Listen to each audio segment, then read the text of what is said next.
or the army and that sort of stuff. Yeah. We have our civilians have no idea what they're building and what they're making in mines, Yeah. in the armed forces, and I'm saying we're just working a little shop here and there, and get our little checks, go home to our little family, but Yeah. have no idea what they're building to get underground Yeah. to make loads of money. That's it. Well, but I mean, Crazy. it's been, back in the war, Hitler was the master of underground. He had his bunkers and all that under Berlin. Really? These back in there, the engineers, the Germans had the best engineers in the world.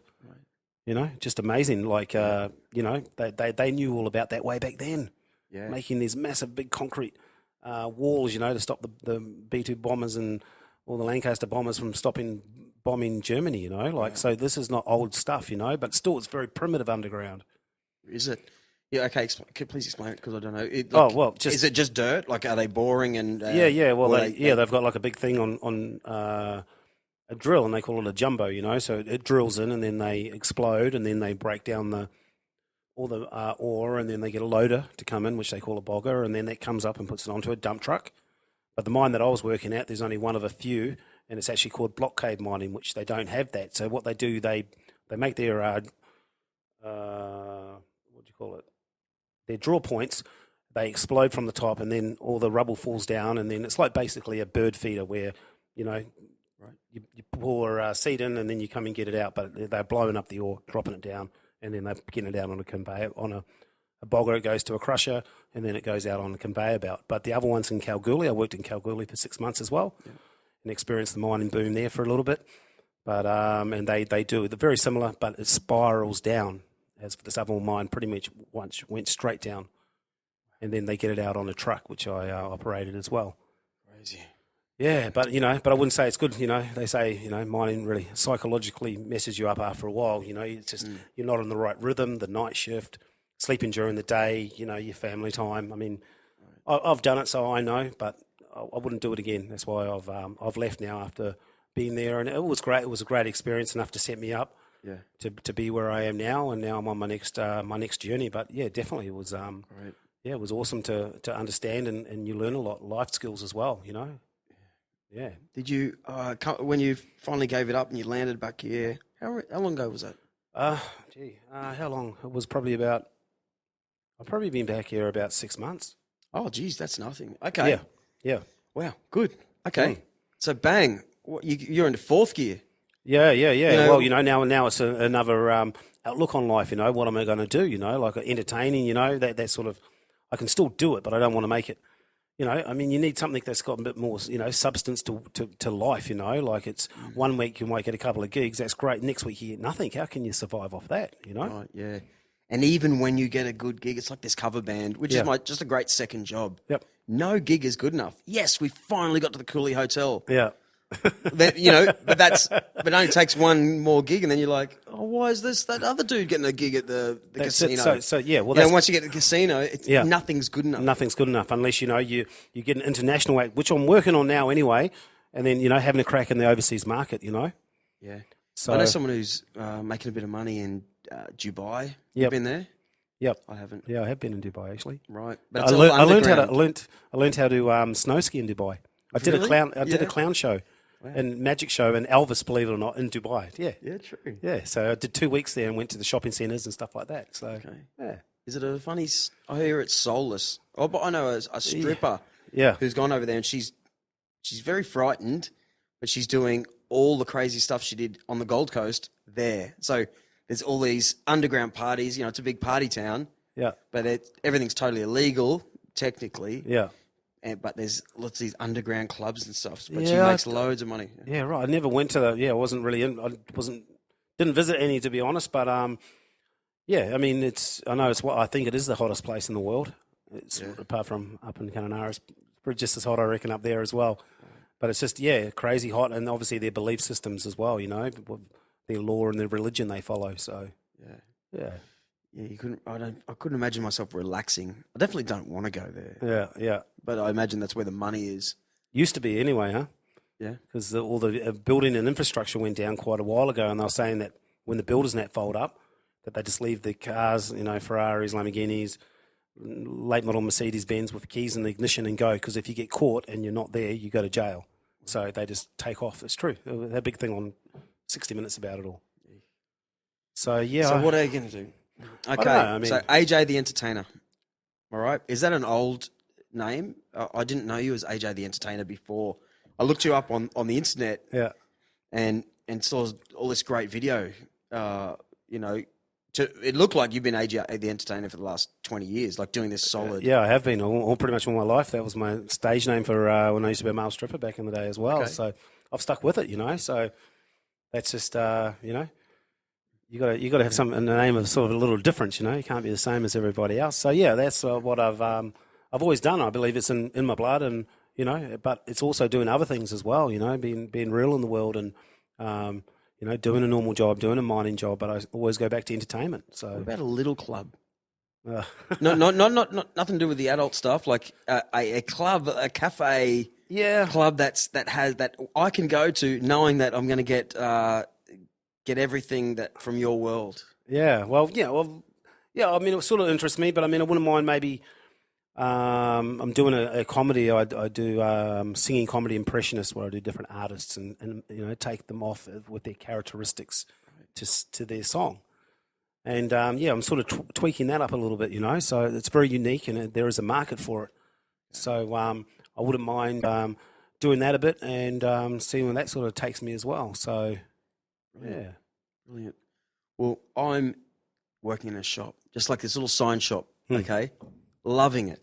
For the first time, there's some sort of territory feel about having your own little place, and something very basic about a customer coming to you and you give them this thing that, I finally found for me personally. Yeah. My old man's got a big business, and if anything, that just spun me out for 20 years. Like, it's just too large and too public and, Yeah. So to have this great, I love getting on the stage as well. But I knew, little like you're saying, when you see your own friends buying jet skis and houses, doing boring jobs, and everything seems to be rosy and peaches, and you're sort of following this cool little thing that they wish they could do. I wish I could do that, AJ, Drew. I wish I could bloody get up there in front of people and. But I think once again, everyone wishes what they can't do or can't have. It's human nature. We all wish that, but they're doing that, but then in their shoes, it's not the world that you think it is. It's perception, So, if you want to do something, you go out and have a go. And like we said, we've got those wonderful tools that, of the modern era that we live in, and also going out and meeting people and being a part of something. I think it's huge. So, what I've carried around for 10 years. This is you probably remember it. You're the kind of dude that I reckon would remember it. Yeah. After we got married, that was in I always balls this up. It's 2006. Yeah. Okay. And you called me a couple of times and you said this: have breakfast. Call me sometime and we'll have brekkie. Yeah. Yep.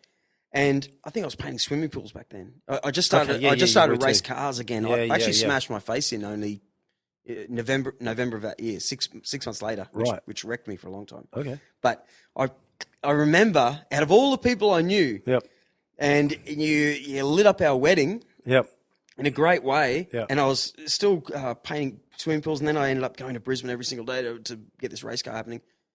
You're the only person to go, let's have breakfast, mate. And I never did it. I never actually took you up on the offer. Yeah. I do remember that now. Because about swimming pools and stuff. I'm like, because so many people, and it's like, taking that time out, Exactly. Yeah. It's funny, but I always remembered that and how I never actually did it. Yeah. And out of all the people, you were different for that reason. Right. So there's another weird one. I don't even know I'm telling you that, but maybe that's why I tend to do this now.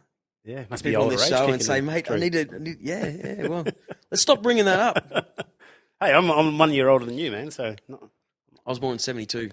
Same as me. Yeah, right. I thought so when you said Star Wars when you're 5. There you go. 5? So were you. Right, October. January. Okay. You're older. I am. Oh! I must look older then. No, it's because you've grown grey. It's all right. I feel strong. I feel like I'm like my mate from Japan said, I'm getting better. Yeah, right. But hey, isn't it funny? Like, you know, when my dad turned 40, I thought, man, he's old. He's over the hill. Like, we're 40 now, and we just feel like we're just beginning. Yeah. Hey, you know, and when you like, I see so many older people, and they're like, you know, like didn't think they'd feel this way. You know, it's like, yeah, right. Eh? It's funny, isn't it? It's funny, especially when we're doing entertainment. What do Yep. 20-year-olds think? You know. But hey, look, you know, you're a fit dude. Yeah. I'm pretty sure when I was 20, there weren't many fit 40-year-olds. If you look at the rugby league, Yeah. say, when That's you're right. in the 80s, Yep. that no one was onto supplements and training and Not as actually what they are now. Yeah, they hadn't worked that out yet. Everyone was drinking beer and smoking ciggies, and you know, we didn't have Aussie sportsmen like that at all. No, it's a profession now, isn't it? They did it for more love back then, and now they do it for the money. Yeah, Who's going to pay me the most? yeah, as you would. Well, there you go. It's all about it at the end of the day, isn't it? I say, do you know who Mal Meninga is? Yeah, of course. Yeah. Hey. Well, hey, what's the footy in New Zealand? Then is it rugby Yeah, rugby, or union. yeah? Is the main. What did you grow up? Yeah, preferring? union. Yeah. Union. Of Really? course. Yeah. Okay. I mean, this is like born into you, man. That's just what you do. Is Okay. New Zealand's growing up. That's what you know. That's why the All Blacks are the greatest team in the world. So, Sorta. World Cup for the last two times. So that's 8 years. You know. Okay. So, but that's just it's tradition. It's for a small country, man. You can't 4 million people. It's unbelievable country. Yeah, it's very. And have you true. been? Only by plane to drop in for Man, 3 make hours. sure you go. Like Yeah, we're gonna the snow. countryside is. You will never see anything as pretty and as beautiful as New Zealand. In a short amount of time, you can see snow, you can see lakes, you can see beaches, you can see the most amazing countryside, and that's in one day. Yeah. Yeah, you can go from the top of the north to the bottom of the north in one day. You can't even get from here to Cairns in one day in Australia. So I Yeah. mean, it's like anyone that's out there. It's almost the same. It's crazy. When you get there, yeah. And it's cheap, from Brisbane or from wherever, capital city or wherever. Like, it's amazing.